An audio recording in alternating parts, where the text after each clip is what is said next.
This is the second video over Chapter 10. We're going to be looking at the muscles that work on the appendicular skeleton. Let's first look at the upper limb. Your arm is used for a number of different things: climbing, throwing, playing musical instruments. We will break this apart. First, look at muscles that act on the scapula, then muscles that act on the humerus and the shoulder joint, and then muscles that work on the forearm and elbow joint, and then finally muscles that work on the wrist, the hand, and the fingers. When we look at the muscles acting on the shoulder, these are muscles attached on the axial skeleton and also attached to the clavicle or scapula. That scapula is very loosely attached to the thoracic cage and has a lot of movement. The movements include rotation, elevation, depression, protraction, and retraction. The clavicle is mainly a brace and helps moderate the movements of the shoulder. So let's look at these movements of the shoulder. This is in APR, Anatomy and Physiology Revealed, in your Connect course. Elevation of the scapula. This shows it going up. Depression of that scapula, bringing that scapula down. Protraction of the scapula, bring it forward. Retraction of the scapula, bringing it back. Superior rotation of the scapula. And then you have the inferior, which is the opposite direction. This summarizes the movements of the scapula and the muscles that contribute to those movements. You have lateral rotation, the trapezius and serratus anterior. Medial rotation is levator scapula, the rhomboids. Elevation, levator scapula, trapezius, and the rhomboids. And depression, trapezius, a little bit of that, and serratus anterior. Retraction is the rhomboids and trapezius, and protraction, pectoralis minor and serratus anterior. So let's break this apart and look at what is working on your scapula. Let's first look at the anterior group of muscles of the pectoral girdle. We have the pectoralis minor. This is here attached to the scapula as well as your ribs. It protracts and it can laterally pull the scapula. Serratus anterior. You notice it's also attached to your ribs and it'll be attached to the scapula, and that helps draw the scapula laterally and forward. If we were to look at your serratus anterior, it is attached to your scapula and it comes around and it's attached to your ribs. When it contracts, it pulls that scapula forward. Let's look at the muscles that are in the posterior group. So there's 4 muscles in this posterior group. We have the trapezius, and this is superficial. And you notice that on this diagram, it shows half of the superficial, and then on the other half of the body is the deeper muscles. And deeper underneath is the levator scapula, the rhomboid minor, rhomboid major. So the trapezius stabilizes that scapula and the shoulder, and it can elevate and depress the shoulder apex. Looking at the shoulder elevation, brings it up, and then depression, bring it down. The other 3 are deeper muscles. The levator scapula elevates the scapula and it flexes the neck laterally. It's attached to the top edge of your scapula and goes to the top of your neck. The rhomboids are retracting your scapula. So both rhomboid minor, which is a smaller one, and rhomboid major. If we look at this diagram here, rhomboid minor is this small diagonal muscle. Major is much larger. So you can see they're attached to the edge of your scapula and goes to your vertebra. You'll have another set on the other side. So when it pulls, it retracts your scapula.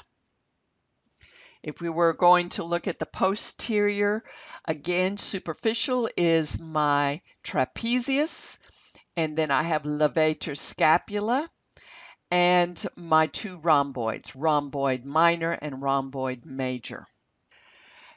We have 9 muscles that cross the shoulder joint and attach to the humerus. 2 of them are axial muscles, and so they are attaching to the appendicular skeleton. The 2 are going to be pectoralis major, and you can see this very large one goes to the humerus. It does 2 things. It does flexion of your humerus, and it does adduction of the humerus. So you can see here on the pectoralis major that it's attached along your sternum, very wide area, and then it's a triangular and goes across the shoulder to the humerus in between the tubercles. So if I do flexion of my humerus, it pulls it towards the anterior. Now, if I was looking at adduction, remember adduction, you're pulling down your arm back to a normal position, pulls it down. The other axial muscle is in the posterior. This is a very large one, latissimus dorsi. You can see it's very wide and it is again triangular, goes to a point and it goes to my humerus. In this case, it's extending my arm and adducting the humerus. We look at latissimus dorsi. This is a view from the anterior lateral, and you can see the latissimus in the back here. And it comes to a point and it comes across the shoulder and it's on your humerus. So when it contracts, it extends your arm. It also will work with your pectoralis major, and this is a posterior view, and adduct your arm. The other muscle that's up here is teres major. Teres major does pretty much the same thing as your latissimus dorsi. Now let's go on and look at the muscles that have a scapular origin and they're crossing your shoulder to the humerus. We have your deltoid. This can rotate and abduct the arm. It's also where we can give intramuscular injections. We look at the deltoid, you can see that it is attached up to the clavicle and to your scapula. And where it inserts is the deltoid tuberosity of your humerus. You can actually see, here's the proximal, you can see where it's attached to the clavicle and the edge of your scapula. And looking at the deltoid tuberosity of your humerus. The main movement of your deltoid is arm abduction, pulls it up. Other muscles with a scapular origin is going to be the teres major. Teres major is pretty much a synergist of latissimus dorsi. It does the same type of movements. And then you have the rotator cuff. And the main function of the rotator cuff is to reinforce that shoulder joint. When we look at those rotator cuff muscles, you can remember that by remembering the acronym SITS muscles. So SITS stands for supraspinatus, infraspinatus, teres minor, and subscapularis.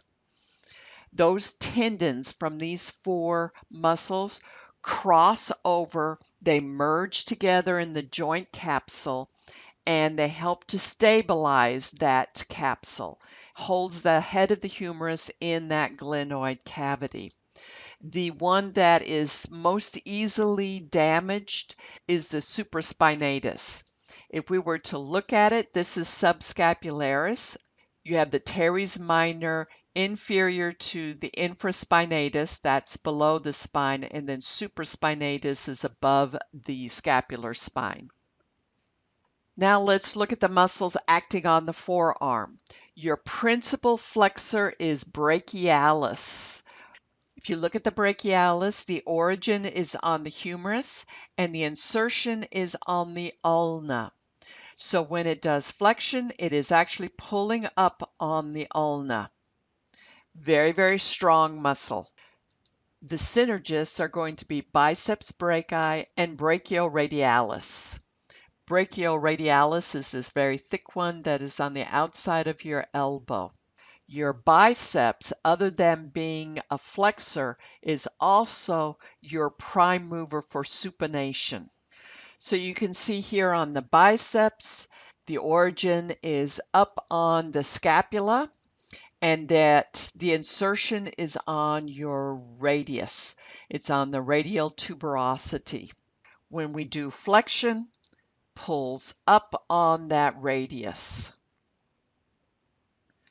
Now, when we look at supination, it will pull on the radius and flip it over. When we look at the antagonist, this is your extensor triceps brachii. You'll notice on your triceps brachii, the origin is on the humerus and on the scapula, and that the insertion is on your ulna. It's actually the olecranon process of the ulna. When this particular muscle contracts, it extends your forearm. Let's look at two smaller muscles. You have a supinator, and that supinator does supination. And remember, supination is when your palms are facing anteriorly or superiorly. And then pronation, we have pronator teres is the only one you'll need to know. You'll notice that it crosses over onto the radius, and so when it contracts, it pulls it, and so now your palms faces posteriorly or inferiorly. When we look at your forearm, you have your flexors. Now, these are the muscles that are acting on your wrist and your hand. You find the actual muscle on the forearm, the tendons are crossing over to your wrist and your hand and flexing those. We have flexor carpi radialis, that is on the thumb side, then comes palmaris longus, then flexor carpi ulnaris. Deeper underneath it is flexor digitorum, and as the name indicates, it pulls on your fingers and flexes your fingers. On the posterior side of your arm, those are your extensors. They're going to be named very similar to your flexors. You have in the middle here, going to the fingers, your extensor digitorum, and again, they're going to extend your fingers. Next to it is a large muscle. This is your extensor carpi ulnaris on your little finger side. And then you have two muscles, extensor carpi radialis longus and brevis, next to each other on the thumb side. The last video is going to cover the muscles that work on your hips and your lower limb.